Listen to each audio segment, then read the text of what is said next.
Bismillahirrahmanirrahim. Assalamualaikum warahmatullahi wabarakatuh. Alhamdulillahi rabbil alamin. Wassalatu wassalamu ala asyrafil anbiya'i wal mursalin Muhammadin wa ala alihi wa ashabi ajma'in, amma ba'd. Jamaah yang dirahmati Allah subhanahu wa ta'ala, puji syukur alhamdulillah di malam hari ini, di malam yang ke-6 di bulan Ramadan, Allah subhanahu wa ta'ala kembali mengumpulkan kita di tempat yang mulia ini, yang alhamdulillah Allah subhanahu wa ta'ala memberikan kita kelancaran untuk bisa beribadah kepada Allah subhanahu wa ta'ala, dimulai dengan salat isya dan dilanjutkan dengan salat tarawih.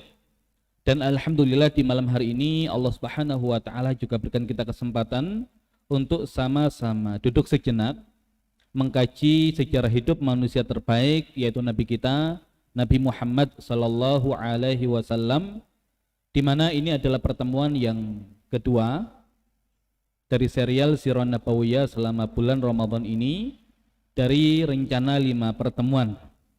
Dan insyaallah pembahasan kita di malam hari ini adalah tentang kelahiran Rasulullah sallallahu alaihi wasallam dan masa-masa menjelang kenabian. Sebagaimana yang kita sampaikan di pertemuan yang sebelumnya, bahwasanya banyak keterkaitan antara kehidupan Nabi kita Nabi Muhammad sallallahu alaihi wasallam dengan Nabi Musa alaihissalam, sehingga di dalam Al-Qur'an Allah Subhanahu wa taala mengkisahkan kisah Nabi yang paling banyak adalah kisah Nabi Musa, karena banyak kesamaan dengan Nabi kita Nabi Muhammad sallallahu alaihi wasallam, dan umat Islam pun banyak diminta belajar dari Bani Israel, tidak untuk meniru mereka, tapi untuk kemudian mengambil pelajaran dan tidak mengikuti apa yang terjadi pada Bani Israel berkaitan dengan muamalah mereka kepada Nabi Musa alaihissalam. Makanya nanti insya Allah di pembahasan tentang peperangan Nabi, kita dapati perkataan sahabat yang mulia di saat mereka diminta pendapatnya oleh Nabi untuk ikut perang Badar ketika itu. Maka mereka mengatakan, kami tidak akan mengatakan seperti yang dikatakan oleh Bani Israel kepada Nabi Musa, idhab anta wa rabbuka faqatila innaha huna qa'idun. Pergilah engkau bersama Rabbmu dan berperanglah kalian berdua, kami di sini menunggu. Tapi kami akan katakan idhab anta wa rabbuka faqatila inna ma'akuma muqatilun. Pergilah engkau bersama Rabbmu dan berperanglah kalian, dan kami akan berperang juga bersama kalian. Dan ini membuktikan para sahabat berhasil dididik oleh Nabi Muhammad SAW untuk bisa menyelisih Bani Israel.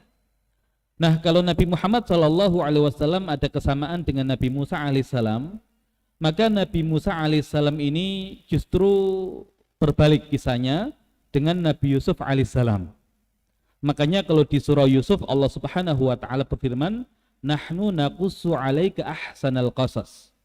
Kami mengkisahkan kepadamu ahsanal qasas, kisah yang terbaik. Dan kalau surah Yusuf itu disebut dengan ahsanul qasas, maka di dalam Al-Quran ada surah yang namanya Al-Qasas.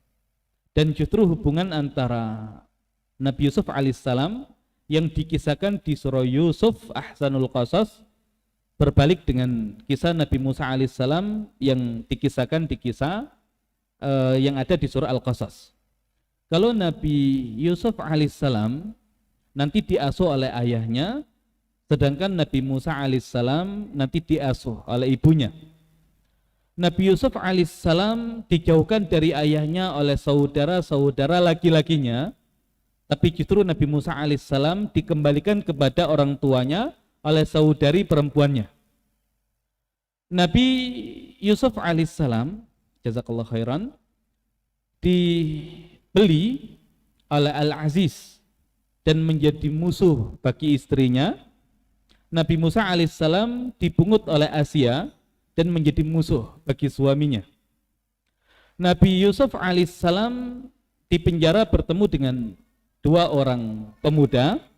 Nanti Nabi Musa alaihissalam ketika keluar dari Mesir ke negeri Madian bertemu dengan dua orang gadis. Kemudian Nabi Musa alaihissalam yang membawa keluar Bani Israel dari Mesir, dan Nabi Yusuf alaihissalam yang membawa Bani Israel ke dalam Mesir. Jadi Nabi Yusuf alaihissalam dengan Nabi Musa itu kehidupannya serba kebalikan. Tapi Nabi Musa alaihissalam dengan Nabi kita Nabi Muhammad SAW banyak memiliki kesamaan.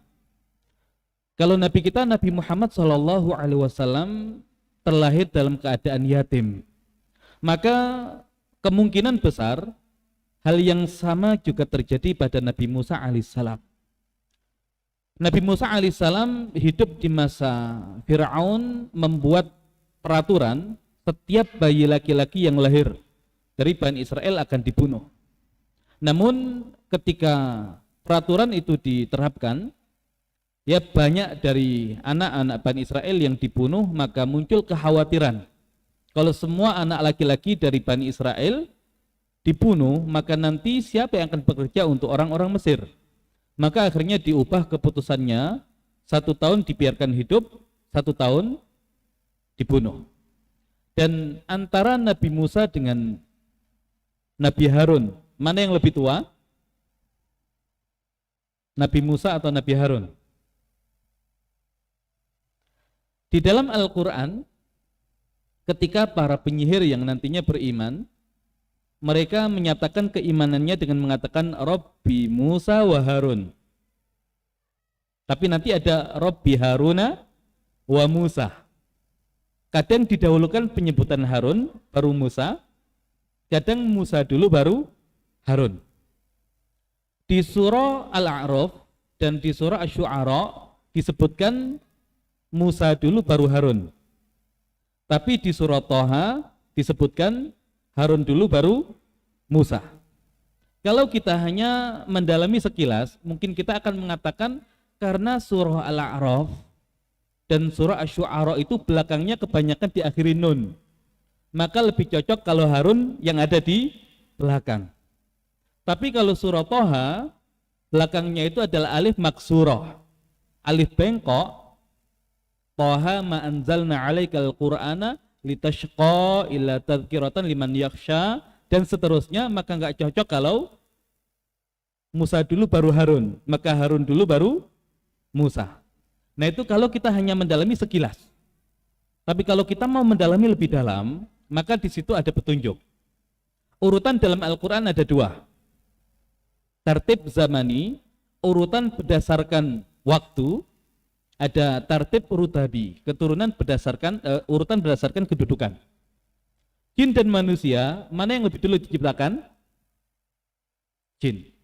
Makanya disebutkan wa ma khalaqtul jinna wal insa illa liya'budun. Dan tidaklah aku, kata Allah, menciptakan jin dan manusia kecuali agar mereka beribadah kepadaku. Tema penciptaan, maka jin lebih dulu baru manusia. Tapi mana yang lebih cerdas, manusia atau jin? Yang lebih cerdas manusia. Ya, yang lebih cerdas manusia. Makanya tidak ada nabi dan rasul dari bangsa jin. Ya, karena sifat nabi itu fatona. Dan bangsa jin tidak cerdas. Makanya kalau ada manusia yang minta tolong kepada jin, fazaduhum rohaqa, tambah runyam urusan. Ya, tambah runyam urusan. Makanya yang suka datang ke orang pinter itu memang bodoh dia. Seandainya dia bodoh tidak datang ke dukun yang disebutnya orang pinter. Nah, berkaitan dengan tema tantangan menghadirkan Al-Quran, dikatakan qul la in ijtama'atil insu wal jinnu ala ayatu bimithli hadzal Qur'an la ya'tuna bimithlihi walau kana ba'dhum li ba'dhin dhahira. Dan sekiranya manusia dan jin itu berkumpul untuk mendatangkan yang semisal Al-Quran, maka mereka tidak akan mungkin bisa mendatangkannya walaupun sebagian mereka menjadi penolong dari sebagian yang lain. Nah, kenapa manusia dulu baru jin? Ya karena dalam hal kecerdasan manusia lebih tinggi kedudukannya. Nah, Nabi Musa dengan Nabi Harun di dalam Al-Quran ada 2 urutan. Harun dan Musa, Musa dan Harun. Nah, mana yang lebih tua? Harun atau Musa? Mana yang lebih tua? Mana yang lebih mulia, Harun atau Musa? Musa. Nah, makanya di surat Al-A'raf dan Asy-Syu'ara yang menjadi nabi utama adalah Nabi Musa. Nabi Harun hanya menjadi pendamping Nabi Musa, maka didahulukan Musa baru Harun, karena memang kehadiran Nabi Harun hanya sebagai pembantu Nabi Musa, wazirnya Nabi Musa. Tapi di surah Thaha itu selalu digunakan dhamir mutsanna. Idhaba ila fir'auna innahu tagha faqula lahu qawlan layyina, dan seterusnya. Bahkan Fir'aun ketika bertanya, qala famar rabbukuma ya Musa, yang ditanya Musa tapi dhamirnya kuma, dua orang. Nah, maka kalau seakan-akan Harun dan Musa selalu hadir, maka temanya bukan tema siapa yang lebih mulia, tapi siapa yang lebih tua. Dan yang lebih tua adalah Harun, makanya Haruna wa Musa. Haruna wa Musa. Dan nanti ada pelajaran yang lain. Surah Thaha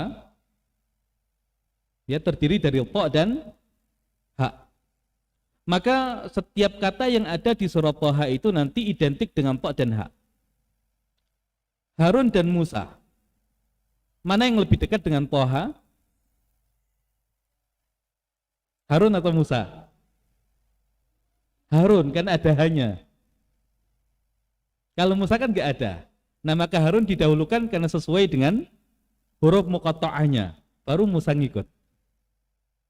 Nah, itu nanti ada pembahasan seperti itu. Nah, tapi bukan pembahasan kita karena kita membahas sirah nabawiyah.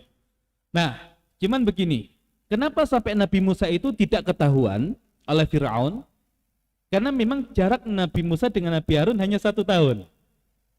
Sehingga ketika ibunda Nabi Musa itu sedang menyusui Nabi Harun, saat itu hamil. Maka tidak ada orang yang menyangka kalau ibunda Nabi Musa sedang mengandung. Makanya kalau punya anak pun gak ada yang curiga. Nah, tapi tetap yang demikian menimbulkan kekhawatiran tersendiri bagi ibunda Nabi Musa alaihissalam. Dan ketika nanti Nabi Musa dihanyutkan, yang mengikuti peti yang hanyut itu siapa? Saudaranya Nabi Musa, saudarinya Nabi Musa. Kemana ayahnya? Kemana Imran? Nah, maka kemungkinan besar Imran sudah wafat. Ya, jadi Nabi Musa sebelum lahir itu ayahnya sudah wafat. Maka mirip dengan Nabi Muhammad Sallallahu Alaihi Wasallam. Bayangkan kondisi ibunda Nabi Musa di saat khawatir anaknya ketahuan bisa dibunuh. Perhatikan, khawatir ibunda Nabi Musa. Dan seandainya pun nggak dibunuh oleh Fir'aun, khawatir nggak? Ya khawatir juga. Siapa yang memberikan nafkah untuk dia? Yang harus memenuhi ketiga orang anaknya. Maka ibunda Nabi Musa itu dilanda 2 kekhawatiran. Kekhawatiran tidak bisa memberikan nafkah untuk anak-anaknya karena ayahnya sudah meninggal. Dan kekhawatiran kalau Nabi Musa sampai ketahuan, maka akan dibunuh oleh Fir'aun dan tentaranya. Nah, maka cara Allah menghadirkan solusi dengan cara apa? Nabi Musa dihanyutkan, diambil oleh ya kalau bahasanya faltaqatahu alu Fir'aun. Jadi yang ngambil malah sebetulnya pengikut Fir'aun, bukan Asia.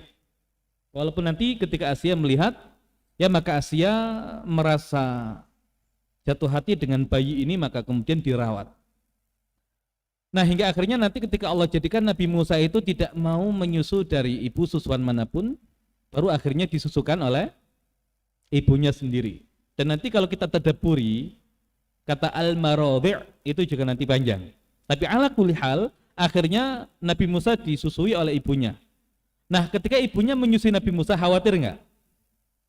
Enggak, sekarang kan bahkan istana yang meminta ibunda Nabi Musa untuk menyusui Nabi Musa. Kekhawatiran pertama hilang, karena enggak mungkin dibunuh oleh pihak istana, bahkan pihak istana yang meminta. Kekhawatiran kedua, tidak ada yang memberikan nafkah, sekarang siapa yang menjamin kehidupan keluarga Nabi Musa, istana juga. Jadi dua ketakutan langsung hilang, dua kekhawatiran langsung hilang. Nah makanya di fase menyusui itu tidak boleh seorang ibu itu khawatir. Nanti akan berefek pada psikologi si anak. Makanya Allah hilangkan kekhawatiran dari ibunda Nabi Musa dengan menjadikan masalah maisha ditanggung oleh istana, dan masalah keamanan Nabi Musa juga tadi bahkan diminta oleh istana. Nah itu Nabi Musa alaihissalam, semua kebutuhannya tercukupi ya lewat jalan yang mungkin secara logika manusia tidak terbayangkan. Nah Nabi Muhammad SAW juga sama, ya lahir dalam keadaan yatim. Dan saat itu ya memang ada tradisi di mana masyarakat Mekah itu tidak menyusui anaknya sendiri dalam kurun waktu yang lama. Mungkin hanya di awal kelahiran saja, tapi nanti dicarikan ibu susuan. Kenapa? Ya pertama di Mekah itu tempat berkumpulnya orang dari berbagai macam penjuru. Maka potensi datangnya penyakit yang aneh-aneh itu sangat besar. Dan yang demikian tidak baik untuk bayi. Kemudian yang kedua, ya di Mekah itu ya secara wilayah kan dia tandus, nggak ada tanaman. Ya maka untuk tumbuh kembang anak itu dia kurang baik. Ya kurang baik. Dan ya nanti banyak hal termasuk berkaitan dengan kemampuan bahasa, karena di Mekah itu banyak pendatang, maka bahasa Arab itu tidak fasih nanti kalau di awal sudah belajarnya dengan masyarakat yang bercampur ya dari orang Arab asli dengan orang-orang yang lain. Nah hingga akhirnya memang nanti Allah hadirkan seorang ibu susuan. Nah siapa ibu susuan Nabi Muhammad SAW? Ya Halimah As-Sa'diyah. Nah Halimah As-Sa'diyah menceritakan saat itu kondisi di perkampungan Bani Sa'ad itu sedang musim paceklik. Ya maka mereka mencari penghasilan lebih. Dan karena saking sulitnya kehidupan mereka, maka ketika dia dan suaminya dan juga bayinya itu datang ke Mekah mengendarai unta, mengendarai keledai, unta dan keledainya itu sama-sama kurus. Nah sehingga saking kurusnya itu ketika berangkat, maka dia terlambat ya datang ke Mekah didahului oleh teman-teman rombongan yang lain. Maka ketika teman-temannya sudah mendapatkan anak susuan, ya tinggal Halimah As-Sa'diyah yang belum mendapatkan anak susuan. Kenapa? Karena terlambat. Ya maka tinggal satu orang anak susuan yang masih ada, yaitu bayi Nabi Muhammad SAW. Pertanyaannya, kenapa nggak ada yang mau ngambil? Ya karena yatim. Tapi kan kakeknya itu pemimpin Quraisy. Nah namanya kakek itu beda dengan ayah. Sekaya apapun kakek, ya secara perhatian beda dengan ayah. Dan ada tradisi di masyarakat Arab ketika itu walaupun mereka ya mengambil upah dari jasa susuan itu, tapi mereka tidak mematok tarif. Aib kalau sampai kemudian mereka mematok tarif itu. Maka kalau ada ayah, ya ayah si bayi itu masih hidup, kemungkinan akan memberikan ya upah yang banyak. Tapi kalau nggak ada ayah, nah kakek nggak bisa diharapkan, apalagi ibu dari si bayi. Nah maka nggak ada yang mau mengambil. Ya termasuk Halimah As-Sa'diyah awalnya tidak mau mengambil. Nah hingga akhirnya ketika pulang, ya hendak perjalanan pulang, maka dia bermusyawarah dengan suaminya. Ya karena sudah jauh datang ke Mekah dan pulang tidak membawa hasil, ya akhirnya sudah memasrahkan urusan kepada Allah. Ya tidak memikirkan masalah upah, sudah ambil anak yatim itu, semoga Allah hadirkan keberkahan. Nah seandainya diambil sejak awal, itu niatnya belum ikhlas. Tapi ketika dia sudah mau pulang, sudah pasrah, nah sekarang sudah tidak mikir upah lagi. Yang ada adalah ikhlas, ya untuk menolong ya bayi yatim tersebut. Nah bahkan masalah niat dari ibu susuan, Allah sudah atur itu. Dan hingga akhirnya ketika diambil ya oleh Halimah As-Sa'diyah, kemudian disusukan ya bayi Nabi Muhammad SAW, ya maka yang tadinya ASI dari Halimah itu untuk putranya sendiri nggak cukup. Putranya itu selalu nangis karena ASInya nggak cukup. Lah sekarang malah ditambah dengan bayi yang lain. Tapi ini tema keberkahan. Kalau tema keberkahan itu hitung-hitungannya bukan dengan logika manusia. Lah termasuk kemarin bahasan tentang nafkah dari suami itu temanya keberkahan. Jadi istri itu ya sudah terima dulu kan. Ya istri ngitung kebutuhan 1 bulan itu 3 juta. Suaminya cuma ngasih 1 juta. Ya kalau secara logika manusia kan nggak cukup. Tapi terima dulu alhamdulillah. Ya kemudian bilang terima kasih kepada suami. Nah di situ Allah hadirkan keberkahan. Oh ternyata suaminya dapat rezeki lagi. Ya dapat rezeki lagi sehingga akhirnya bahkan sebulan itu Allah kasih rezeki 6 juta misalkan. Kebutuhannya hanya 3 juta. Tapi kalau dikasih 1 juta di awal itu sudah ngeluh, nggak mungkin Allah tambah lagi. Nah gitu, ini para istri ya. Jadi jangan pakai logika manusia. Kalau temanya adalah tema keberkahan. Nah makanya akhirnya disusukan oleh Halimah As-Sa'diyah dan ketika itu bahkan ya saudara sesusuan Nabi Muhammad SAW yang menyusu sampai kenyang hingga akhirnya ya kedua bayi tersebut bisa tertidur dengan nyenyak. Kemudian unta yang tadinya itu nggak bisa dipera karena saking kurusnya, saking tuanya, ya maka tiba-tiba ya bisa mengeluarkan susu. Ya sehingga akhirnya dipera oleh suaminya dan diminum ya oleh kedua pasangan ini ya sampai kemudian kenyang dan bisa tertidur ya nyenyak ketika itu. Dan ketika kembali ya tiba-tiba keledai yang tadinya itu sudah nggak bisa jalan, nah itu mulai kuat kembali, mulai gesit kembali, bahkan Halimah As-Sa'diyah dengan keluarganya bisa menyalip ya rombongannya hingga sampai lebih dulu di perkampungan Bani Sa'ad. Nah itu tema keberkahan. Dan di perkampungan Bani Sa'ad apakah berhenti keberkahan itu? Tidak. Ya jadi kalau kambing-kambingnya Halimah As-Sa'diyah itu dikembalakan, nanti pulang-pulang itu gemuk-gemuk, kenyang-kenyang. Tapi kambing-kambing tetangganya itu ya sama tadi karena musim paceklik pulang pun juga dalam kondisi belum kenyang. Nah maka disarankan oleh majikannya ikuti pengembala dari keluarga Halimah kemanapun pergi. Tapi tetap hasilnya sama karena temanya tema keberkahan.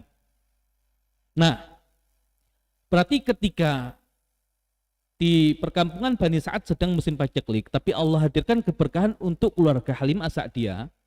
Sebetulnya perhatian Allah itu kepada siapa sih? Nabi Muhammad atau keluarga Halimah As-Sa'diyah?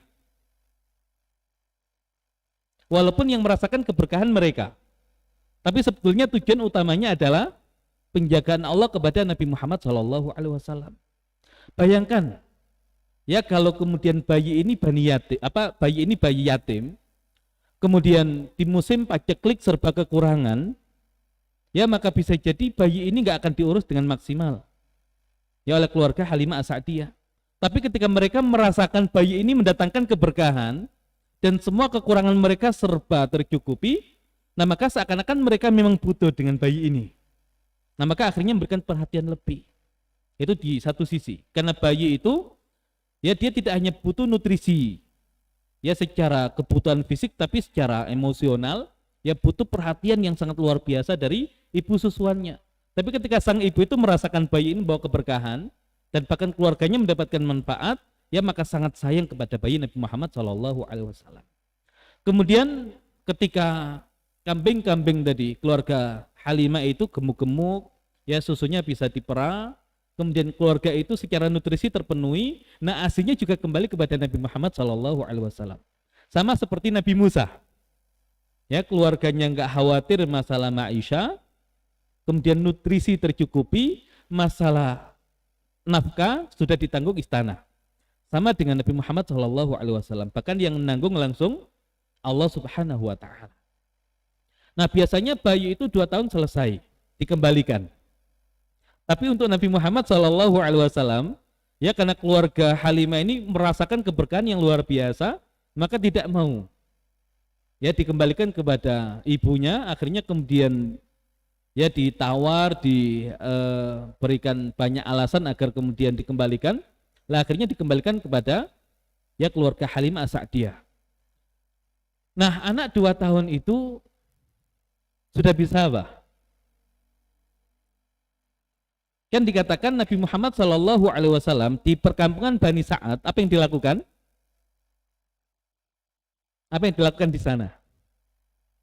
Ya pertama perkampungan Bani Sa'ad itu wilayah perbukitan.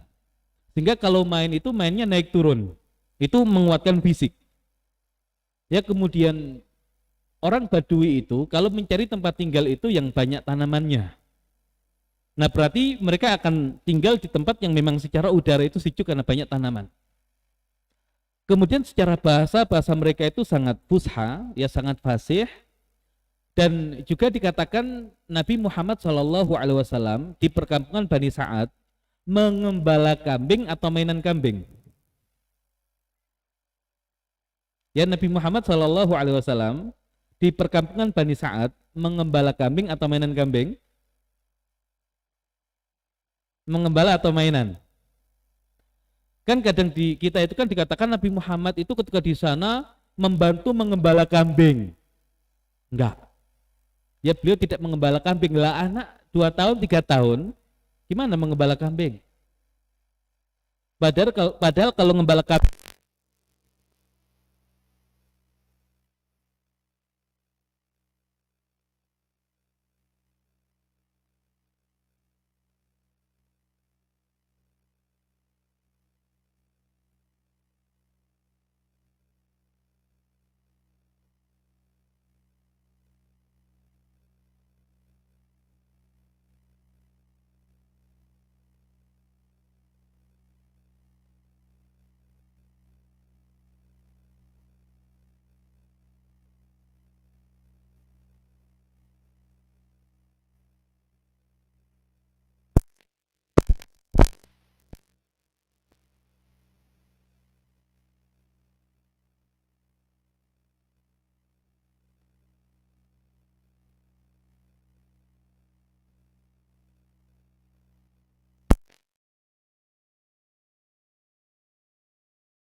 ya karena akhirnya bayi kambing yang suka lari-lari itu kalau kemudian anak-anak kita main dengan itu, ya itu menguatkan fisik mereka. Ya jadi bukan gadget yang jadi mainannya, ya tapi bayi kambing. Nah kemudian hingga akhirnya nanti di satu momen, ya kita tahu malaikat datang untuk membelah dada Nabi Muhammad SAW. Ya maka akhirnya mau tidak mau keluarga Halimah merasa khawatir ya dengan kondisi Nabi SAW, akhirnya dikembalikan kepada orang tuanya. Nah ada yang mengatakan peristiwa itu tidak lama setelah Nabi Muhammad dibawa kembali, tapi ada yang mengatakan ya setelah 4 tahun atau kemudian 5 tahun. Nah ala kulli hal setelah itu beliau dikembalikan kepada sang ibu. Ya maka beliau masih punya kesempatan untuk diasuh oleh sang ibu yaitu Aminah. Nah, beliau diasuh oleh Aminah sampai usia beliau 6 tahun.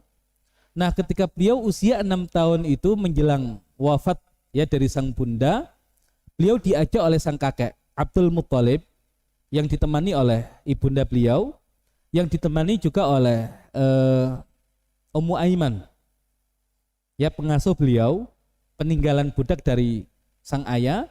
Nah, itu diajak ke Yathrib. Keluarga siapa yang ada di Yathrib? Ya, keluarga Abdul Muthalib. Karena Abdul Muthalib itu kelahiran Yathrib. Ibunya asli Yathrib dari Bani Najjar. Nah, maka nanti ketika Nabi SAW berhijrah ke Yathrib itu bukan orang asing di sana. Ya, sudah ada kerabat yang Nabi kenal ya dari orang-orang Yathrib itu. Nah, ketika nanti dibawa ke sana oleh Abdul Muthalib, dikenalkan kepada kerabat-kerabatnya. Nah, berarti inspirasinya apa? Ya, hari ini kalau kemudian kita punya anak itu, nah momentum nanti ya Idul Fitri, ketika kita pulang kampung, mudik ya kemana, nah kenalkan anak-anak kita kepada kerabat-kerabatnya. Ya, kita nggak tahu ya masa depan anak kita seperti apa. Ya, seandainya pun dia calon presiden dan kerabatnya banyak, nanti banyak yang milih dia. Ya, atau banyak pendukungnya. Nah, maka Nabi Muhammad SAW sejak kecil sudah diajarkan oleh sang kakek ya untuk mengenal kerabat-kerabatnya di Mekah otomatis, karena beliau tinggalnya di Mekah. Nah, di Yathrib ini yang nanti menjadi Madinah itu pun beliau dikenalkan dengan keluarga yang ada di sana. Nah, di Yathrib juga kan di sana itu kan banyak pohon-pohon kurma. Ya, juga nanti ada bi'r. Bi'r itu sumur. Tapi sumurnya jangan bayangkan seperti sumur yang ada di kita yang sangat dalam. Ya, bisa jadi sumur di sana itu ya sumur yang lebar ya, tapi ya tidak terlalu dalam. Nah, makanya di zaman Nabi itu ada namanya sumur ya sumur Budho'ah, yang di situ itu banyak sampahnya, ya banyak bangkai anjingnya, kemudian banyak bekas potongan-potongan kain yang digunakan untuk menutup atau apa namanya ya agar darah haid itu tidak mengalir. Nah, itu banyak di sumur itu. Dan sahabat bertanya, bagaimana hukum wudu dengan air yang ada di sumur itu? Ya, kata Nabi, ya innal ma idza kana al ma qullatan lam yahmil al khabath. Jika airnya itu banyak, lebih dari 2 kula, itu tidak mengandung najis. Nah, berarti model sumur seperti apa? Yang ketika kemasukan bangkai segala macam itu tidak sampai ternajis. Berarti memang ya agak lebar, agak luas, sehingga walaupun di satu sisi itu ada bangkai segala macam, tapi sisi yang lain itu masih bersih. Nah, di sana Nabi Muhammad SAW dikatakan belajar berenang. Kalau di Mekah nggak ada tempat berenangnya, gersang. Nah, tapi ketika kecil diajak ke Yathrib itu, di Yathrib itu banyak tadi sumur-sumur yang bisa digunakan tadi ya untuk latihan berenang. Nah, makanya Nabi SAW bisa berenang nggak? Bisa. Sahabat bisa berenang nggak? Ya, diperintahkan untuk belajar berenang. Ya, mungkin di saat itu tidak terlihat manfaat dari bisa berenang, tapi nanti di zaman Khalifah Utsman, peperangan laut pertama kaum muslimin menghadapi Romawi, di mana Romawi itu sudah berabad-abad menguasai lautan, tapi ternyata yang menang adalah umat Islam. Kenapa? Karena kaum muslimin bisa berenang. Nah, makanya ikuti apa yang diperintahkan oleh Nabi. Ya, jangan kemudian kita bertanya, manfaatnya apa sih? Kalau hari ini memanah sebagai olahraga sunnah, bisa nggak memanah diganti menembak? Kan urusannya bukan selalu perang kan? Mungkin kalau kemudian urusannya adalah perang, ya memanah mungkin tidak relevan. Ya, diganti menembak itu mungkin ya lebih relevan. Tapi memanah itu kan nanti melatih hal-hal yang lain yang bisa jadi tidak bisa digantikan oleh ya senjata-senjata yang lain. Nah, maka ikuti apa yang dilakukan oleh Nabi, pasti ada keberkahan di situ. Ya, pasti ada keberkahan di situ. Nah, kemudian baru ketika Nabi ya di Yathrib itu akhirnya kembali dengan sang kakek, ya ibu, kemudian pengasuhnya. Nah, ketika sampai di daerah yang bernama Abwa, ya ibundanya sakit kemudian meninggal di sana. Ya, jadi Abwa itu wilayah antara Mekah dan Madinah. Makanya nanti ketika orang-orang Quraisy kala di perang Badar, Hindun itu kan marah. Sampai Hindun itu ingin membongkar kuburan ibunda Nabi SAW. Karena perjalanan dari Madinah ke Mekah itu kan melewati Abwa. Dan tahu di situ ada kuburan ibunda Nabi. Itu Hindun mau membongkar itu. Tapi dilarang oleh Abu Sufyan. Ya, tidak pantas seseorang itu kemudian merusak kuburan orang yang sudah mati. Nah, hingga akhirnya tadi Aminah meninggal. Maka Nabi SAW di usia 6 tahun ya sudah yatim, sudah piatu. Ya, yatim piatu. Diasuh oleh siapa? Ya, diasuh oleh kakaknya Abdul Muthalib. Nah, Abdul Muthalib itu sangat sayang kepada cucunya ini, ya, kepada Nabi Muhammad SAW. Dan bahkan nanti dikatakan dalam satu riwayat, kenapa Abdul Muthalib itu memberikan nama cucunya ini dengan nama Muhammad. Padahal nama Muhammad itu tidak lazim di zaman itu.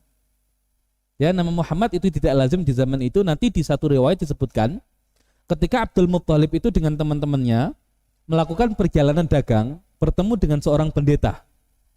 Dan pendeta ini mengatakan nanti akan ada nabi akhir zaman yang diutus dari tempat kalian. Namanya itu Muhammad. Nah, maka Abdul Muthalib berazam kalau punya anak, maka dia akan beri nama anak itu dengan nama Muhammad. Tapi qadarullah Abdul Muthalib sudah nggak punya anak. Yang ada adalah cucu, maka cucunya ini diberikan Muhammad. Ya, diberikan nama Muhammad. Dan nanti ada beberapa orang juga di masa yang sama yang namanya Muhammad, kemungkinan besar adalah teman-teman Abdul Muthalib yang melakukan perjalanan dagang itu. Nah, sehingga Abdul Muthalib itu sejak ya Nabi masih kecil itu sudah punya harapan yang besar. Makanya perhatian beliau ya kepada cucunya ini sangat luar biasa. Nah, Nabi Muhammad SAW dengan Hamzah pamannya, kira-kira lebih tua mana? Ya, lebih tua Hamzah. Ya, karena ketika lahir Hamzah itu jumlah anak laki-laki dari Abdul Muthalib 10. Makanya dilakukan undian. Yang salah satunya nanti akan dikorbankan. Dan yang keluar adalah nama Abdullah, yang ujungnya ketika tadi Abdullah tidak jadi sembelih, nah baru dinikahkan. Baru kemudian punya anak Nabi SAW. Artinya Nabi dengan Hamzah itu lebih tua Hamzah, tapi secara usia tidak terlampau jauh. Mungkin hanya beda 2 tahun atau 3 tahun. Makanya termasuk yang menyusui Hamzah di perkampungan Bani Sa'ad, itu juga menyusui Nabi Muhammad SAW. Siapa namanya? Wallahu a'lam. Ya, jadi wanita dari Bani Sa'ad ketika berkunjung ke rumah Halimah As-Sa'diyah, maka mendapati ada bayi di situ. Dan itu adalah bayi Nabi Muhammad SAW. Dan wanita ini pun dalam kondisi sedang menyusui. Nah, maka ketika Halimah sedang pergi, nah Nabi SAW disusui oleh wanita ini. Nah, maka Nabi dengan Hamzah itu saudara sesusuan. Tapi tidak dari Halimah, dari wanita yang lain dari perkampungan Bani Sa'ad.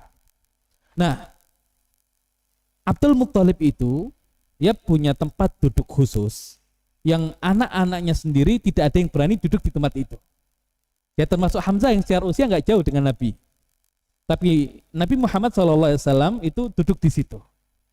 Ya, beliau duduk di situ dan ketika dicegah oleh paman-pamannya dan ketahuan oleh Abdul Muthalib, maka kata Abdul Muthalib, ya biarkan anakku ini karena dia di kemudian hari punya urusan yang besar. Ya, dia di kemudian hari punya urusan yang besar. Nah, ucapan Abdul Muthalib itu kalau di dunia pendidikan, ya pertama bisa jadi Abdul Muthalib tadi sudah tahu bahwasanya cucunya ini kemungkinan besar akan menjadi nabi akhir zaman. Juga bisa jadi temanya adalah sugesti. Jadi ketika kecil sudah dikatakan, oh ini calon pemimpin, maka akan tertanam ya di dalam ya diri anak kecil itu, oh kalau begitu saya adalah pemimpin. Nah, Nabi Muhammad SAW itu oleh Abdul Muthalib itu sudah diperlakukan layaknya calon pemimpin. Ya, tempat duduk yang biasa beliau gunakan untuk memimpin ya rapat dengan para pemuka Quraisy. Nah, Nabi biasa duduk di situ. Antum berani nggak berdiri di atas mimbar? Ya, megang mik gemeteran. Lah kadang anak-anak itu naik gitu ya, pegang mik halo-halo. Nah, itu calon orator dia. Ya, yang ada jadikan momentum itu untuk menguatkan Ya anak tersebut, nak kamu insya Allah ke depan itu ya akan jadi penceramah yang hebat, ya ahli ilmu, ya tapi sekarang jangan dulu, itu tempatnya ustadz gitu ya. Tapi jangan dimarahi, ya jadikan yang demikian itu sebagai momen untuk menanamkan nilai itu kepada anak-anak. Dan itu yang dilakukan oleh Abdul Muthalib ya kepada Nabi Shallallahu Alaihi Wasallam. Nah, makanya Nabi Shallallahu Alaihi Wasallam sejak kecil itu biasa duduk di majelis para pemimpin. Nah kalau tidak terbiasa duduk di majelis para pemimpin, nah itu nanti jadi pemimpin ya sulit. Nabi Yusuf alaihissalam pernah nggak ngurus negara? Pernah nggak diajari oleh Nabi Yakub ngurus negara? Kok tiba-tiba nanti jadi pemimpin di Mesir? Kok punya keahlian itu? Nah Nabi Yusuf itu lama tinggal bersama Al-Aziz. Al-Aziz itu ya tadi yang menjalankan pemerintahan Mesir. Nah momentum itu yang dimanfaatkan oleh Nabi Yusuf untuk belajar bagaimana cara mengelola negara. Nah maka giliran nanti Nabi Yusuf yang diangkat itu sudah punya pengalaman itu. Ya termasuk Nabi Muhammad ya Shallallahu Alaihi Wasallam terbiasa duduk di majelis ya para pemimpin. Nah ini Nabi Muhammad Shallallahu Alaihi Wasallam. Ya artinya dari kecil sudah ditanamkan tentang jiwa kepemimpinan. Dan kemudian berkaitan dengan pengasuhan Abdul Muthalib, maka qadarullah memang ya Abdul Muthalib tidak hidup lama. Ya maka di usia Nabi Muhammad Shallallahu Alaihi Wasallam yang ke-8 tahun, ya maka Abdul Muthalib meninggal. Dan sebelum meninggal, ya Abdul Muthalib mengamanahkan pengasuhan Nabi Muhammad Shallallahu Alaihi Wasallam kepada Abu Thalib. Kenapa kepada Abu Thalib? Nanti paman Nabi ketika beliau diangkat jadi Nabi dan Rasul yang masih hidup berapa? Ketika beliau diangkat jadi Nabi dan Rasul, paman Nabi yang masih hidup berapa? Ya ada 4. 2 beriman, 2 kafir. Yang beriman siapa? Hamzah dan Abbas. Yang kafir siapa? Abu Lahab dan Abu Thalib. Abu Lahab nama aslinya siapa? Abdul Uzza. Abu Thalib nama aslinya siapa? Abdu Manaf. Adapun Thalib itu anak tertua, makanya dipanggil Abu Thalib, bapaknya Thalib.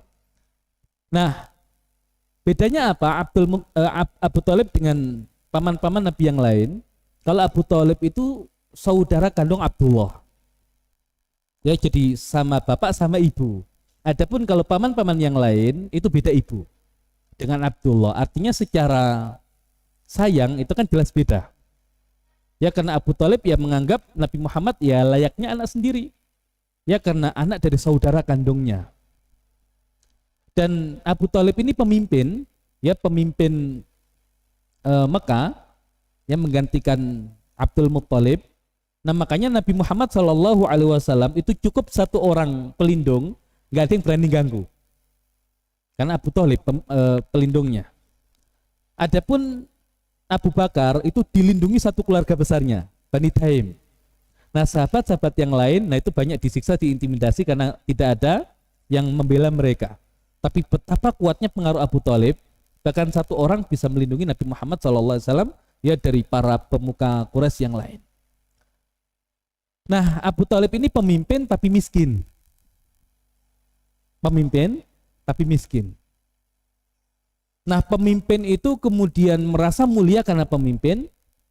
Kalau miskin itu merasakan betapa sulitnya ya kehidupan orang-orang yang miskin, sehingga ketika jadi pemimpin itu tidak acuh terhadap rakyatnya, tapi punya kepekaan.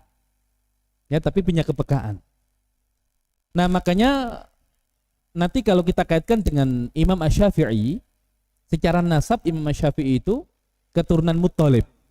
Muthalib itu pamannya Abdul Muthalib, saudaranya Hasim. Berarti mulia.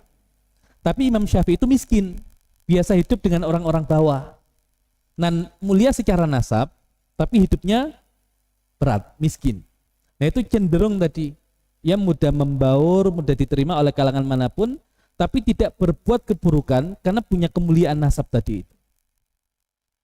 Nah, Abu Thalib seperti itu, dan anaknya banyak. Miskin, anaknya banyak. Nah, nanti ketika diasuh oleh Abu Thalib, dan Abu Thalib itu sangat menyayangi keponakannya ini bahkan melebihi sayangnya Abu Thalib kepada anak-anaknya.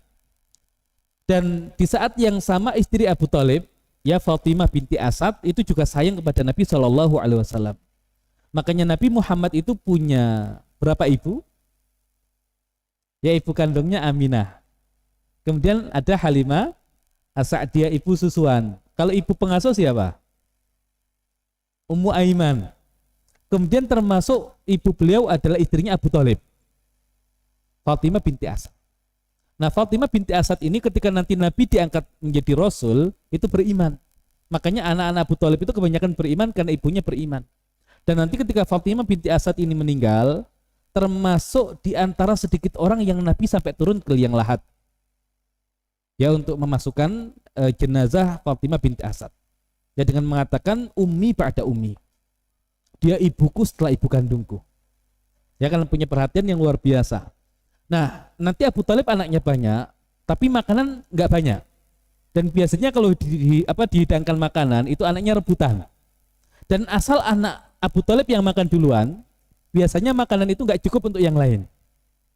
Tapi kalau Nabi SAW itu makan duluan, nah keberkahannya itu menjadikan makanan itu cukup untuk yang lain. Dan dikatakan dalam riwayat kalau anaknya Abu Thalib bangun itu ya seperti anak kita bangun, ya bangun dari tidur, ya rembes lah gitu loh. Ya tapi yang rembes itu anaknya Abu Thalib. Kalau Nabi bangun itu ya sudah rapi. Makanya kalau dikatakan Nabi ketika kecil itu rembes, nah itu kacau kalau begitu. Ada orang yang mengatakan Nabi ketika kecil itu rembes. Antum tahu rembes enggak? Rembes itu enggak terawat, ingusan kemana-mana, nah itu rembes. Nah Nabi itu dari kecil itu sudah rapi. Bahkan ketika bangun dari tidur itu udah kayak orang, bukan bangun dari tidur, tapi kalau anak-anaknya Abu Thalib itu bangun ya seperti anak-anak kita bangun gitu loh. Ya awut-awutan, rambutnya segala macam. Tapi kalau Nabi enggak begitu. Nah sehingga oleh Abu Thalib itu memang ini keponakannya dianggap membawa berkah dan memang disayangi luar biasa. Artinya walaupun beliau yatim piatu, tapi tidak pernah kehilangan kasih sayang itu. Makanya hari ini kalau kita adopsi konsep Islam, anak yatim itu ahsannya gimana? Mengasuh anak yatim. Kalau antum bisa nikahi ibunya, alhamdulillah. Ya antum asuh ibunya dan anak-anaknya sekalian. Nah atau kalau kemudian tidak memungkinkan, ya nggak ada ayah, nggak ada ibu, nah itu anak yatim kan dirawat di rumah pengasuhnya, ya dianggap seperti anaknya. Walaupun nanti batasan mahram tetap ada, tapi anak ini nggak boleh sampai kehilangan kasih sayang. Lah kalau hari ini anak yatim itu ditaruh di panti asuhan, ya ibu yang jaga itu cuma satu, kasih sayangnya dibagi untuk ya seluruh anak yang ada di panti asuhan, ya tidak semua mendapatkan kasih sayang yang cukup. Makanya akhirnya anak-anak yatim itu identik dengan nakal, nggak bisa diatur, ya karena memang tidak mendapatkan perhatian. Makanya konsep Islam itu ya mereka bahkan dirawat di rumah layaknya anak sendiri. Kalau perempuan gimana? Ya nanti kalau sudah balik, makanya ada pembahasan surat An-Nisa itu. Kalau khawatir nggak bisa berlaku adil terhadap anak yatim, nah nikah dengan wanita yang lain, matna wa thulatha wa ruba'. Nah gitu. Nah Nabi SAW diasuh oleh pamannya ini sampai ketika usia beliau 12 tahun. Nah Abu Thalib itu harus pergi dagang ke negeri Syam. Nah Nabi SAW itu tidak bisa jauh dari sang paman. Makanya beliau menangis ketika tahu pamannya akan pergi. Akhirnya mau tidak mau diajak oleh sang paman untuk berdagang ke negeri Syam. Apakah 12 tahun sudah dagang Nabi? Enggak, Nabi pergi ke Syam itu tidak untuk berdagang. Tapi karena nggak bisa jauh dari pamannya yang saat itu harus pergi untuk berdagang. Nah hingga akhirnya di daerah Busra, yaitu daerah selatan negeri Syam, nah maka bertemu dengan seorang pendeta. Siapa namanya? Ya Buhairah. Nah Buhairah ini pendeta yang di blacklist oleh gereja. Karena pendeta garis lurus. Kalau yang lain sudah pada sesat, ini masih garis lurus. Makanya ketika nanti diasingkan pergi kemana, disurati. Ya gereja itu bahasanya ini ada orang nggak benar nih. Nanti pindah-pindah, akhirnya pindah ke daerah pinggiran, ya jauh dari yang lain. Nah, asal kemudian tetap bisa ya dengan kelurusannya itu. Nah, orang-orang Arab itu biasa kalau lewat daerah situ melewati tempatnya Buhairah itu nggak pernah disambut, ya diampirkan. Tapi kali ini itu berbeda. Nah, Buhairah itu kemudian meminta ya agar rombongan dagang ini ya singgah ke tempat dia, dan ketika itu kemudian dia lihat apakah masih ada yang tertinggal, ya maka dikatakan ada anak kecil yang sedang menjaga barang. Ya maka Buhairah minta agar anak itu dibawa masuk. Kemudian ditanya siapa bapaknya, maka Abu Thalib mengatakan saya. Kata Buhairah nggak mungkin. Ya kan dalam kitab suci dikatakan, ya Nabi terakhir itu bapaknya sudah meninggal. Dan nanti disampaikan oleh Buhairah tentang tanda-tanda kenabian yang ada pada diri Nabi Muhammad SAW. Dan Buhairah meminta agar Nabi dibawa kembali ke Mekah. Kenapa? Khawatir. Ya khawatir kalau dibawa ke negeri Syam akan dibunuh oleh siapa? Yahudi dan orang Romawi. Jadi Yahudi sudah punya informasinya, Romawi sudah punya informasinya. Karena dikatakan yang akan menjadikan Romawi runtuh itu pengikut Nabi Muhammad Sallallahu Alaihi Wasallam. Makanya sebelum itu kejadian, nah dicari nabinya. Dan memang benar di saat itu mereka sudah melakukan sweeping. Karena memang sangat jelas informasi ya tentang Nabi di kitab suci mereka. Makanya di Al-Quran dikatakan, ya ya'rifunahu kama ya'rifuna abna'ahum. Mereka mengenal dia seperti mereka mengenal anak mereka sendiri. Akhirnya dibawa kembali, ya kembali ke Mekah. Nah pertanyaannya, Abu Thalib ini kenapa nanti ketika ya Nabi SAW dia akan jadi Nabi kok tidak beriman? Kan dia sudah tahu Buhairah itu mengatakan calon Nabi. Nanti ada faktor yang lain. Ya makanya orang kalau sudah tua itu walaupun tahu kebenaran itu repot untuk meninggalkan masa lalunya. Makanya cenderung perubahan itu di tangan anak muda. Ya karena anak muda itu tadi masih siap ya dengan semua hal yang baru, tapi kalau orang tua itu sudah sulit. Baik ala kulli hal, setelah itu Nabi Muhammad SAW sudah semakin besar dan merasa pamannya ini kasihan, anaknya banyak tapi miskin. Maka beliau ingin bekerja minimal kalau tidak bisa ngasih pamannya, tidak memberatkan pamannya. Bekerja jadi apa? Pengembala kambing. Nah, di sini baru beliau mengembala, bukan di usia yang masih balita tadi itu. Nah, mengembala zaman dulu itu bukan pagi pergi, sore pulang, enggak. Kan Mekah itu jauh dari padang rumput ya, makanya bisa berhari-hari, bisa berminggu-minggu itu di tempat pengembalaan itu. Makanya tidur di sana. Nah, ini juga melatih kekuatan fisik beliau, ya juga keberanian beliau. Makanya di masa Nabi mengembala ini, ya beliau ada keinginan mendatangi pesta pernikahan, kemudian menitipkan kambing-kambingnya kepada teman-temannya. Beliau hendak pergi ke tempat pernikahan itu, dan di tengah jalan apa yang terjadi? Ya Allah jadikan beliau ngantuk dan tertidur. Karena memang di tempat nikahan orang saat itu banyak kemaksiatan, dan Allah jaga Nabi untuk tidak datang ke tempat maksiat itu. Dan ini menjadi dalil bahkan calon Nabi itu maksum. Allah jaga dari perbuatan maksiat dan dosa. Nah, kemudian Nabi baru bangun ketika matahari sudah agak tinggi. Baru kembali ke tempat pengembalaan. Esoknya ingin lagi. Yang terjadi sama. Makanya akhirnya beliau mengatakan saya tidak akan pergi ke tempat itu. Nah, artinya Nabi SAW memulai usaha itu tidak dengan jualan, tapi dengan apa? Ya dengan mengembala kambing tadi. Bedanya apa? Mengembala kambing dengan jualan. Yang ngembala kambing itu kan ya bekerja berapa lama ya itu gajinya. Kalau jualan ya kalau lakunya banyak keuntungannya semakin banyak. Lah itu kalau hati nggak siap itu bisa-bisa yang ada bukan ahli dalam berjualan tapi menghalalkan segala cara agar punya harta yang banyak.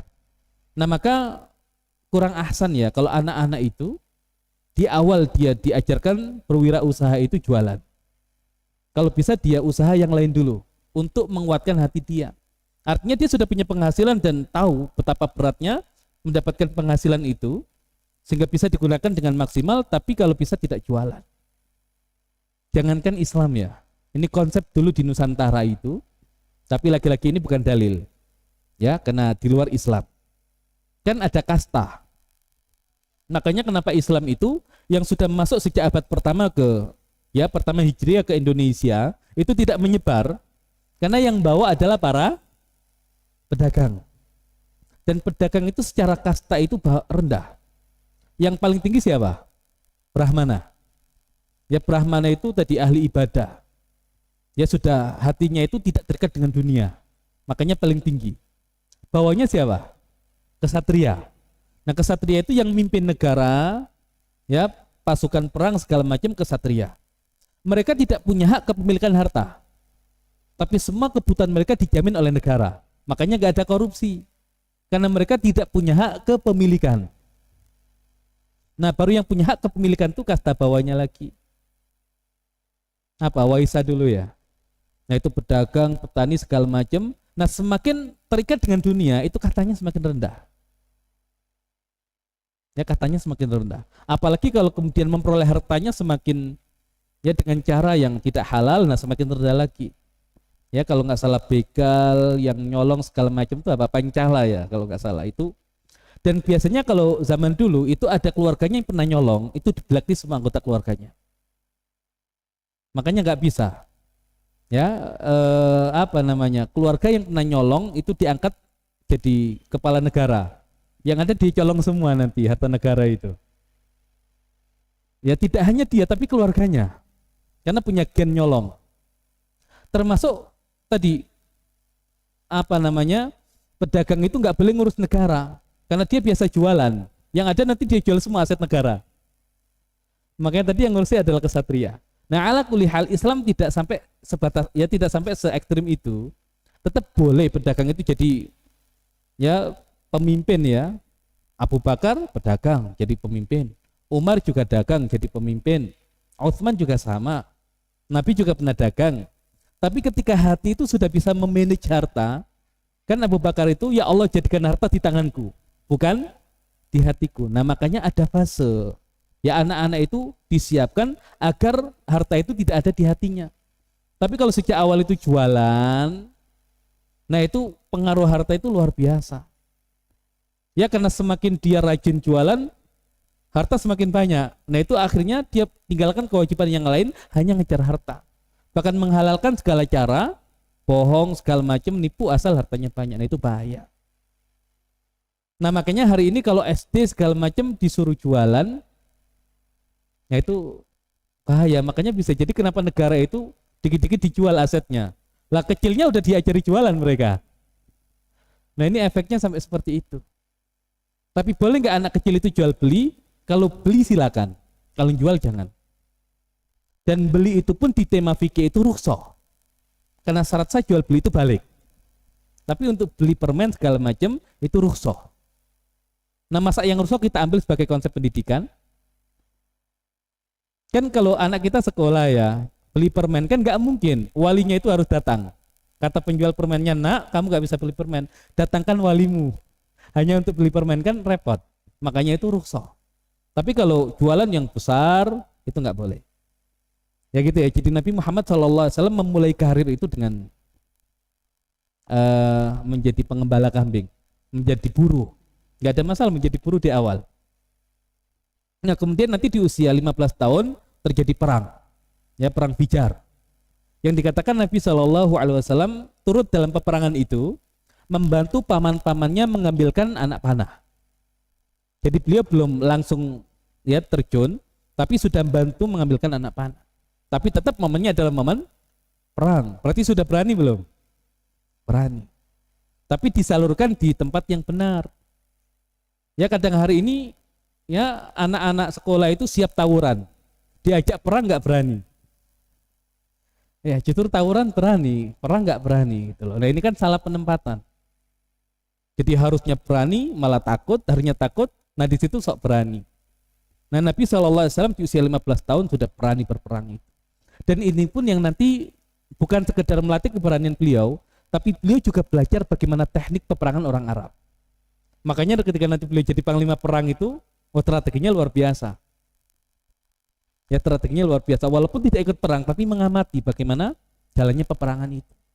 Di usia beliau 20 tahun, ada Hilful Fudul.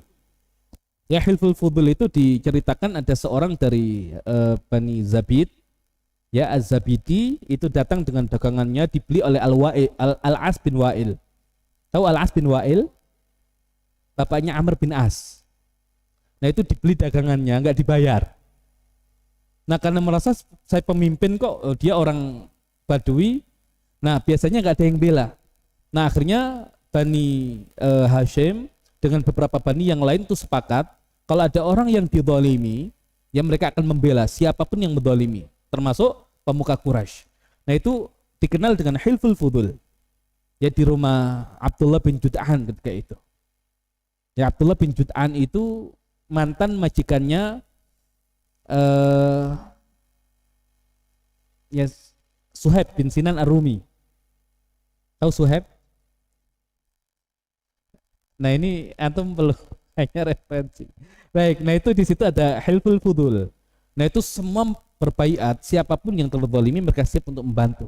Dan bayangkan itu para tokoh, tapi Nabi Muhammad SAW di usia 20 tahun itu bisa berkumpul dengan mereka. Jadi secara sosial itu sudah diakui. Karena sejak kecil tadi itu ngumpulnya dengan orang-orang hebat. Ya, makanya kalau pengen dewasa gampang, ngumpulnya dengan yang lebih tua. Cepat dewasa. Tapi jangan ngumpul dengan yang tua, cepat tua nanti. Yang ngumpul dengan yang dewasa saja cepat dewasa, kalau yang tua cepat tua. Saya dulu itu ketika masih SMP, ya karena ngumpulnya di masjid ya, karena nggak seneng ngumpul pinggir jalan, itu perginya ke masjid. Lah yang di masjid itu usianya SMA atau sudah lulus SMA. Jadi mau nggak mau gitu loh. Nah, tapi ya itu yang jadi teman.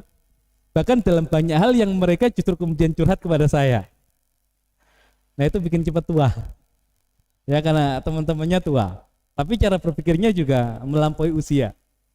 Nah, itu Nabi begitu. Ya, sehingga di usia 20 tahun itu sudah ya punya kedudukan sosial. Nah, baru setelah itu mulai merintis usaha dagang.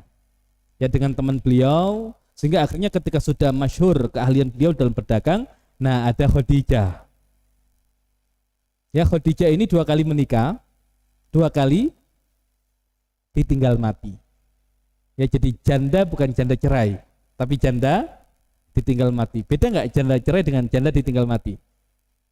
Kalau janda cerai biasanya ya ada masalah, makanya bercerai. Tapi kalau janda ditinggal mati berarti nggak ada masalah dengan suaminya. Ya, tidak ada masalah dengan suaminya. Dan Khadijah ini dikenal dengan At-Tahirah, wanita yang suci, karena dia menjaga kehormatannya. Suami pertama itu bukan Quraisy. Padahal orang Quraisy itu biasanya kalau wanita kan maunya dengan sesama Quraisy. Tapi bahkan Khadijah tidak menikah dengan orang Quraisy. Karena tadi mencari suami yang paling baik akhlaknya. Suaminya meninggal, nah baru menikah dengan salah seorang dari Bani Makhzum. Nah, ini baru Quraisy. Kemudian meninggal juga. Nah, setelah itu Khadijah tidak ada keinginan untuk menikah. Cuman dalam satu riwayat dikatakan Khadijah ini pernah dalam satu momen berkumpul dengan wanita Quraisy, itu ada seorang pendeta yang mengatakan, wahai wanita Quraisy, sesungguhnya nanti akan diutus di tengah-tengah kalian nabi terakhir, dan kalau bisa di antara kalian itu yang jadi istrinya. Dan Khadijah berazam, sayalah yang jadi istrinya. Nah, maka ketika 2 kali ditinggal mati suaminya, tidak ada keinginan untuk menikah. Nah, baru nanti ketika tahu akhlak Nabi Muhammad SAW begitu luar biasa, nah baru muncul keinginan untuk menikah. Nah, Nabi SAW ketika menikah dengan Khadijah, berapa usia Khadijah? Ya, yang masyhur 40. Walaupun nanti ada yang mengatakan 27. Nabi 25. Tapi yang masyhur Khadijah ya usia 40. Dan insya Allah yang rojih 40. Walaupun yang rojih tergantung yang merojihkan. Nah, kan nanti dikatakan Nabi SAW itu adalah seorang yang gila wanita. Makanya istrinya banyak, nikah dengan yang muda-muda. Lah, mungkin nggak orang itu di usia mudanya nggak begitu, di usia tuanya kemudian nggak mungkin. Karena di usia muda itu kan lagi kuat-kuatnya kan. Kalau sudah tua kan sudah lemah. Nah di usia muda Nabi saja tidak ikut-ikutan untuk tadi mencari gadis-gadis itu. Masa iya ketika sudah tua dituduh ya gila pada wanita. Nah itu juga menjadi bantahan. Makanya Nabi lebih memilih Khadijah secara usia lebih tua. Ya tapi tadi secara akhlak luar biasa, at-thahira. Ya secara ya kecantikan 40 tahun masih cantik nggak? Ya antum usia 25 tahun, lihat wanita 40 tahun masih cantik nggak? Sudah lupa Ustadz, saya sudah 40 tahun, berarti itu 25 tahun yang lalu. Ya. Nah ini yang masih dekat-dekat 25, ini ada yang 25 nggak? Antum udah 3. Antum lihat wanita 40 tahun cantik nggak? Tergantung siapa dulu kan gitu. Ya tapi intinya yang 40 tahun secara umum ya masih lah gitu. Ya walaupun ya dalam artian Nabi memilih 40 tahun itu jelas bukan karena kecantikannya, tapi lebih kepada akhlak dan kematangan. Ya dan memang secara kebutuhan nanti yang dibutuhkan di fase makia adalah wanita seperti Khadijah. Nah makanya nanti kenapa Nabi ketika dapat wahyu Khadijah itu nggak panik, karena seakan-akan Khadijah itu sudah mengamati pribadi Nabi yang tadi Khadijah sudah mengetahui ya akan ada Nabi terakhir tadi itu, dan dia lihat itu ada pada diri Nabi Shallallahu Alaihi Wasallam. Makanya dengan sangat yakin Allah nggak mungkin menghinakan beliau kalau akhlaknya begitu. Diajak ke Waraqah benar, dia adalah Nabi terakhir. Makanya Khadijah itu langsung beriman saat itu. Karena sudah punya bekal sebelumnya. Dia punya bekal sebelumnya. Nah kemudian nanti di usia 35 tahun, apa yang terjadi? Di usia 35 tahun. Nah ada wanita yang memberi wewangian di dalam Ka'bah. Yang orang Arab itu kan wangi-wangiannya itu yang dibakar itu apa namanya? Kemenyan, bukan? Di kita kan yang dibakar kemenyan. Apa bahasanya kalau? Uhur. Nah itu ketika dibakar itu, nah itu menyambar barang-barang yang ada di sekitarnya. Maka Ka'bah itu terbakar. Nah sehingga dinding-dindingnya itu rapuh. Nah nggak lama kemudian terjadi banjir. Nah sehingga akhirnya Ka'bah itu runtuh. Nah ketika Ka'bah itu runtuh, itu tidak ada yang berani menghancurkan sisa bangunan yang masih tersisa. Ya kenapa? Karena kalau mereka menghancurkan itu teringat 35 tahun yang lalu. Ada apa? Ya pasukan bergajah yang Allah binasakan gara-gara menghancurkan Ka'bah. Nah yang berani menghancurkan itu siapa? Al-Walid bin Al-Mughirah, bapaknya Khalid. Ya dia mengatakan, ya Allah saya tidak berniat untuk menghancurkan Ka'bah. Saya menghancurkan untuk membangun ulang. Nah orang-orang nggak ada yang mau bantu. Lihat dulu, nanti kalau Al-Walid terjadi apa-apa, ya udah biarkan dia yang kena. Tapi kalau nggak terjadi apa-apa, nah baru kita bantu. Nah baru akhirnya dibantu ketika memang tidak terjadi apa-apa. Nah mereka sepakat, yang boleh digunakan untuk membangun Ka'bah adalah harta yang halal saja. Padahal kita tahu orang-orang Mekah itu kekayaannya luar biasa. Nah, harta yang halal itu ternyata hanya terkumpul untuk membangun Ka'bah dengan bentuk kubus. Di zaman Nabi Ibrahim, bentuk Ka'bah itu persegi panjang dengan 2 pintu. Ya, dengan pintu yang langsung menempel di tanah. Di zaman Quraisy ini, nanti pintu satunya ditutup, ya kemudian dikasih jarak agar tidak langsung ke tanah. Nah ada beberapa perubahan.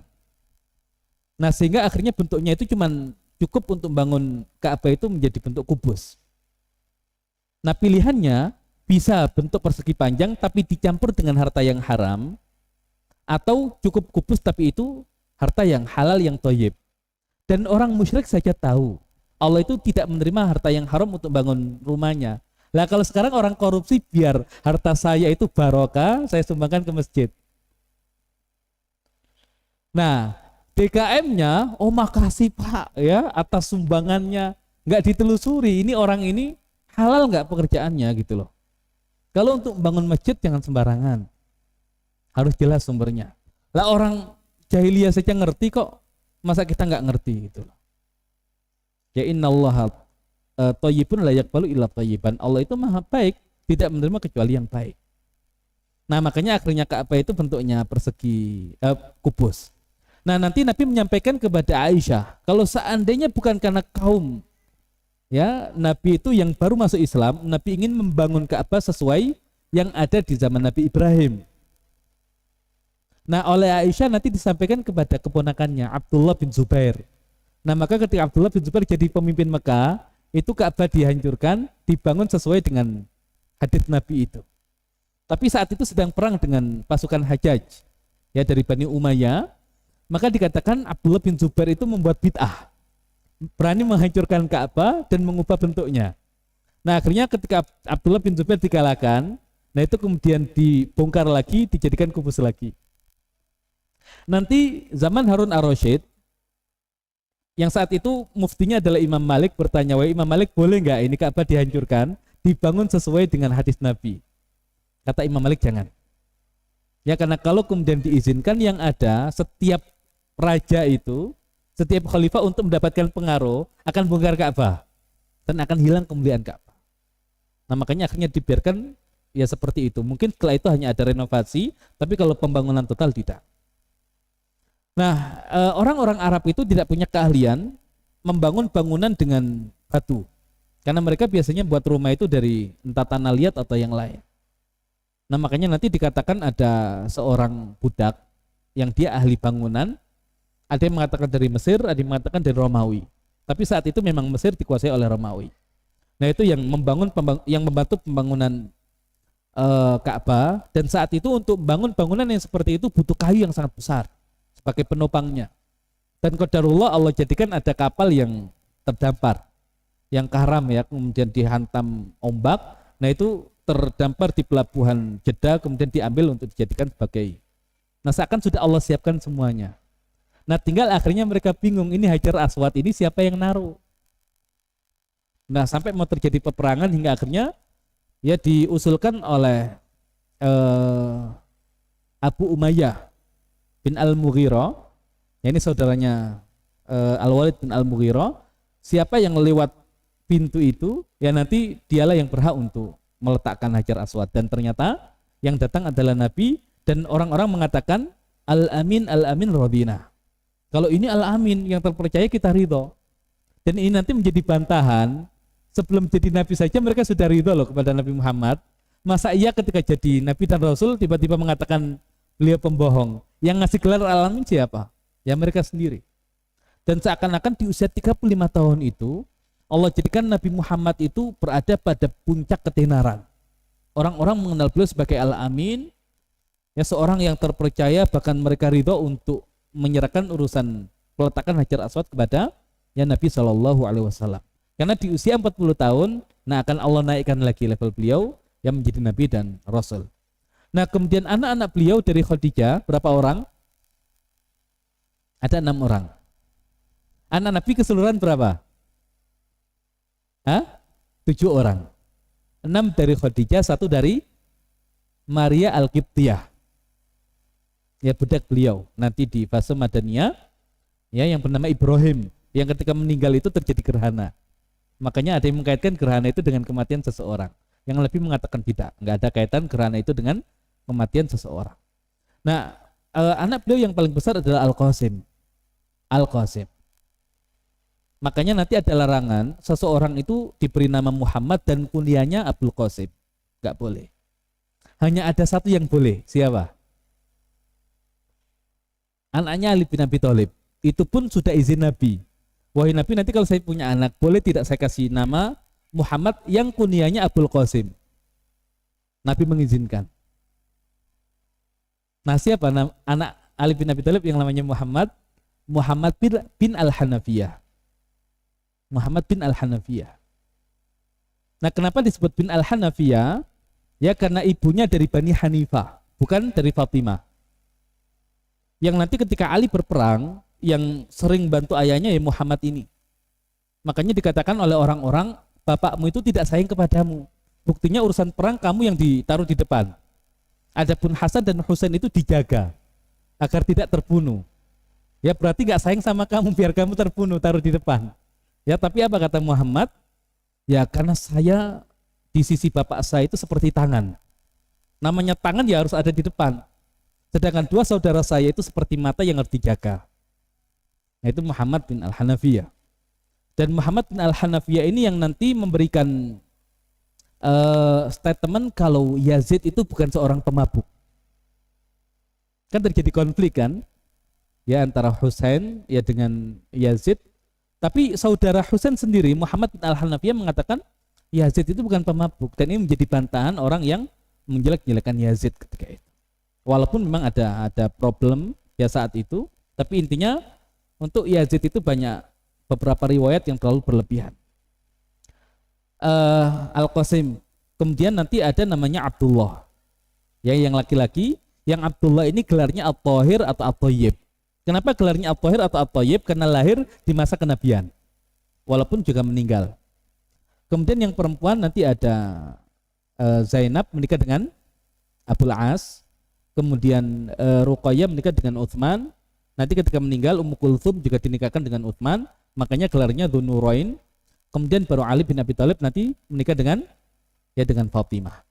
Ya, jadi anak Nabi Al-Qasim, kemudian Abdullah, Ibrahim untuk yang laki-laki, kemudian Zainab, Ruqayyah, Ummu Kulthum dan Fatimah. Nah, itu secara umum perjalanan hidup Nabi Muhammad SAW dari kelahiran sampai menjelang kenabian. Baik, ada waktu sekitar 13 menit sebelum jam 10. Ada yang mau didiskusikan, silakan.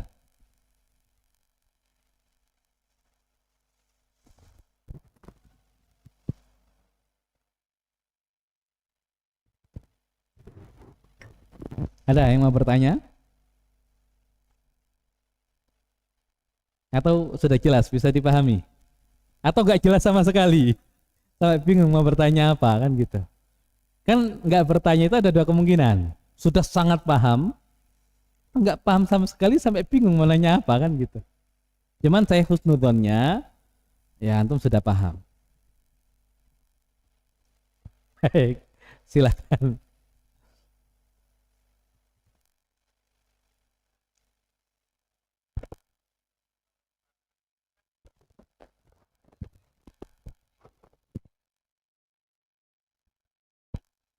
Hmm, hmm. Ya. Hmm.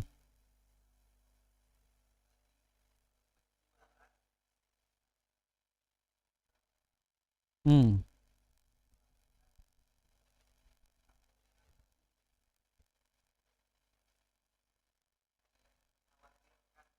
Hmm. Ya. Ya. Baik. Kalau secara fikih kan tadi ya, mungkin nggak ada masalah ketika dia sudah balik ya, atau bahkan ketika kecil jualan-jualan yang kecil-kecil kalau secara fikih. Tapi kita untuk pendidikan kan standarnya bukan standar fikih kan, tapi lebih tinggi lagi. Boleh nggak secara fikih kita ikut konsep pendidikan barat selama tidak melanggar syariat? Boleh, tapi apakah konsep yang ideal? Jelas tidak. Nah, maka kita bicara pendidikan itu ya bukan boleh nggak boleh dengan aturan fikih. Ya, aturan fikih tadi nggak ada masalah untuk barang-barang kecil ketika dijual ya di usia mereka masih kecil. Tapi kalau kita bicara tentang konsep yang ideal, di Islam kapan usia ideal untuk menikah? Nah, usia ideal itu ketika balik siap menikah. Ketika balik siap menikah, bukan harus menikah ya. Siap menikah. Siap itu kan berarti semua sudah disiapkan. Artinya secara keilmuan sudah siap, fisiknya siap, finansialnya siap, segala macam. Ya, kapan fisik dikatakan matang? Antum tahu buah, kapan buah itu matang? Apa ukuran buah itu matang?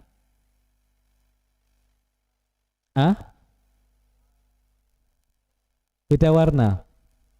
Ada buah itu yang dari mentah sampai matang ya warnanya begitu. Berarti warna bukan ukuran kematangan.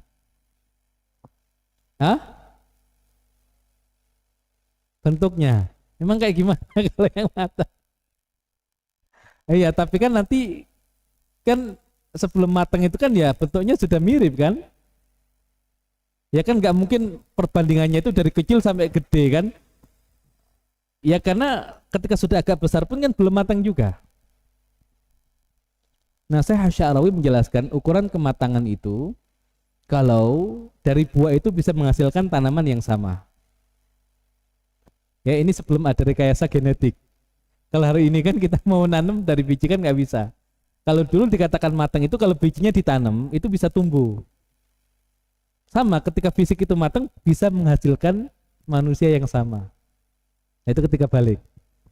Tapi bukan hanya fisik yang harus matang, nanti psikologinya matang, ya finansialnya matang, keilmuannya matang, keimanannya matang. Nah, itu disiapkan sampai sebelum balik. Ketika balik sudah siap. Makanya di An-Nisa ayat yang ke-6, wabtalul yatama hatta idza balagun nikah. Ujilah anak yatim sampai usianya cukup untuk menikah. Dan ulama mengatakan apa tafsir usia cukup menikah, usia balik. Kenapa tidak Allah gunakan kata balik saja? Ya agar kita tahu usia balik itu usia siap untuk menikah. Nah, tinggal hari ini kebanyakan pemuda siap untuk nikah itu usia berapa? 25. Nah, itu gap yang harus kita kejar tuh.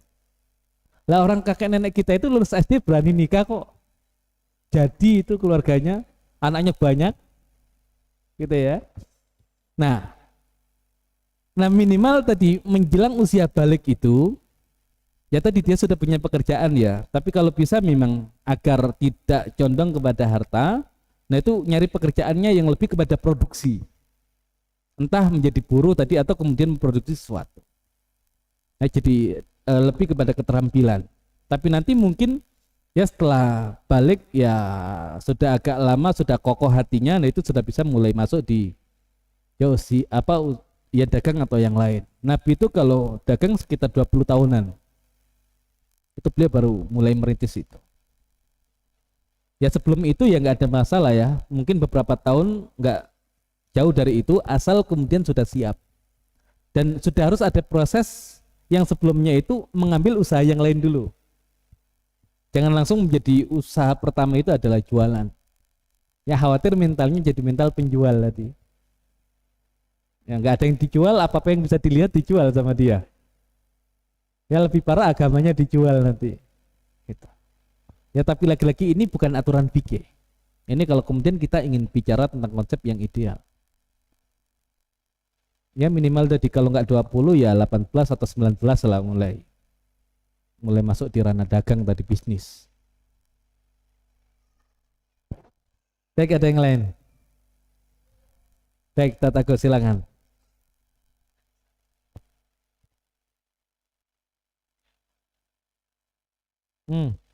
Ya.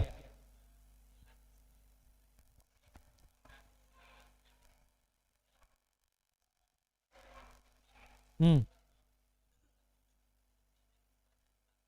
Hmm. Ya.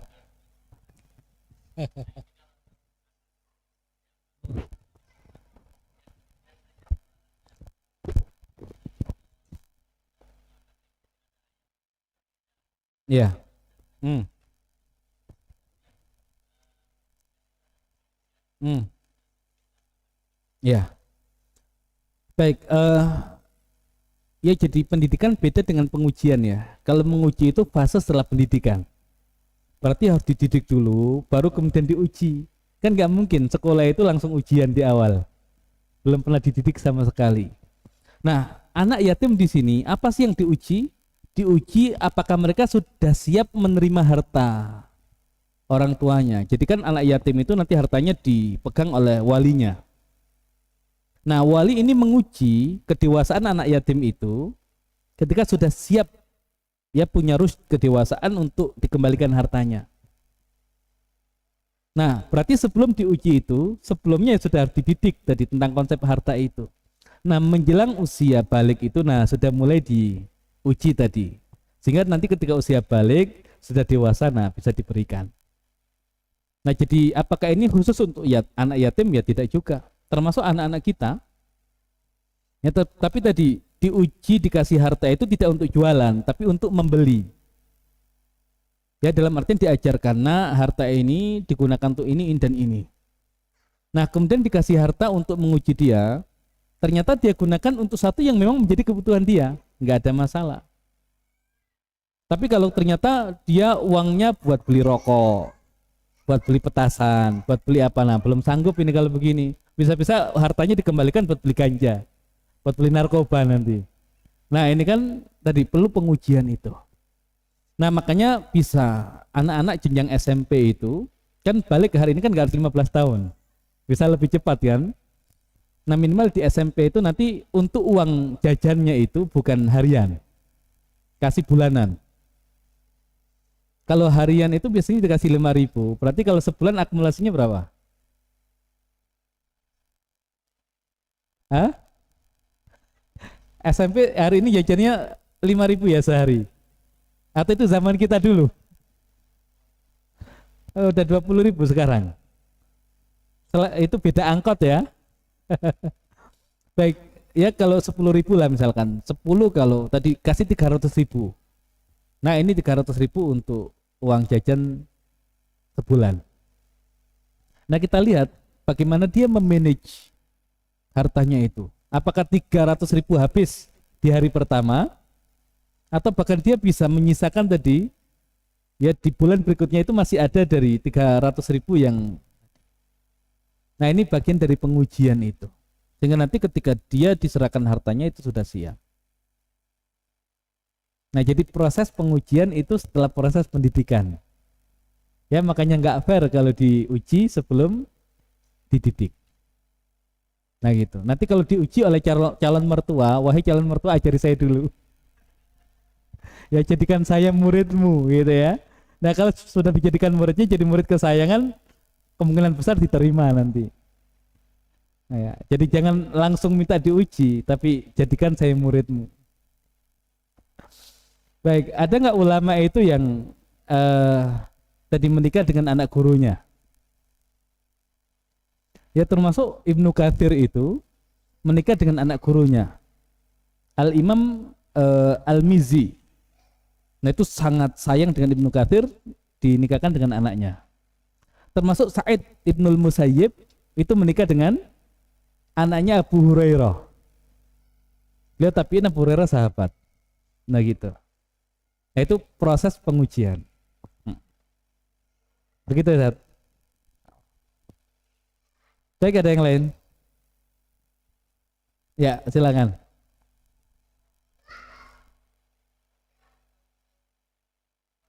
Hmm.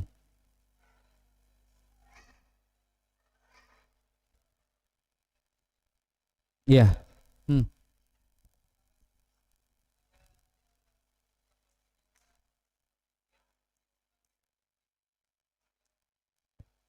Ya. Hmm. Hmm. Ya. Ya. Ya karena antum adalah domba-domba yang tersesat. Butuh pengembala. Enggak, cuma di dalam hadis dikatakan tidaklah seorang nabi kecuali dia adalah seorang pengembala. Ya jadi memang tadi para nabi itu melalui proses tadi mereka pernah jadi pengembala. Cuman kan nggak semua nabi kan dikisahkan kisahnya di Al-Quran kan. Yang dikisahkan kisahnya di Al-Quran dan dia pengembala siapa? Nabi Musa pernah gembala nggak? Tadi pernah, makanya antara Nabi Muhammad dengan Nabi Musa itu banyak kemiripan. Nah, nanti ketika diteliti, kenapa yang dikembala itu kambing? Karena Nabi menyebut, ya kecuali pernah menjadi pengembala kambing, bukan sekedar ngembala. Nah, berarti ada apa dengan kambing? Secara karakter nanti bisa dipelajari. Ya nanti banyak analisa-analisa, termasuk kambing itu ya, tadi karakternya itu lembut segala macam. Nah, sehingga mereka yang ngembala kambing itu cenderung karakternya itu lembut. Nah, tapi kalau ngembala unta itu cenderung keras. Nah, Umar itu yang dikembalakan unta. Makanya karakternya kayak Umar. Karena unta itu keras dia. Makanya kan ada hadis diperintahkan sholat di tempat pengembalaan kambing, tapi nggak boleh sholat di tempat pengembalaan unta. Walaupun nanti tafsirannya macam-macam. Oh, kalau unta itu tempat setan berkumpul. Ya, tapi secara umum kalau sholat di tempat gembalaan kambing aman. Tempat gembalaan unta nggak jamin antum kemudian selamat dari serangan unta itu. Nah intinya kambing itu secara karakter dia lembut dan bisa diatur ya layaknya tadi nanti untuk mengatur masyarakat ya. Nah makanya tadi manusia itu dipermisalkan seperti domba-domba yang sesat tadi itu dia. Ya tapi intinya para nabi pernah mengembala. Antum pernah nggak ngembala apa? Sapi. Kalau sapi itu jadi ini koboi nanti. Ya. Kalau nabi bukan sapi ya, nabi kambing. Dan saya alhamdulillah dulu di kampung pernah ngembala kambing. Nah, jadi intinya silakan dianalisa. Banyak penelitian terkait ya tentang hal itu, tapi intinya memang dari ngembala kambing itu bisa mengubah karakter tadi. Dan bisa menyiapkan seseorang siap untuk jadi pemimpin. Baik, ada yang lain? Baik, sudah jam 10 ya. Insya Allah nanti disambung di pertemuan yang berikutnya. Berikutnya berarti pembahasan kita adalah masa kenabian sampai sebelum hijrahnya Nabi Muhammad SAW. Ya kita tidak bisa mendetail di masing-masing peristiwa, ya karena kita hanya 5 pertemuan. Ya mau kita ambil global-globalnya minimal antum dapat gambaran dan beberapa inspirasi untuk bisa kita ambil pelajaran. Baik, demikian barangkali yang bisa disampaikan di kesempatan malam hari ini. Kita cukupkan, wallahu a'lam bishawab. Assalamualaikum warahmatullahi wabarakatuh.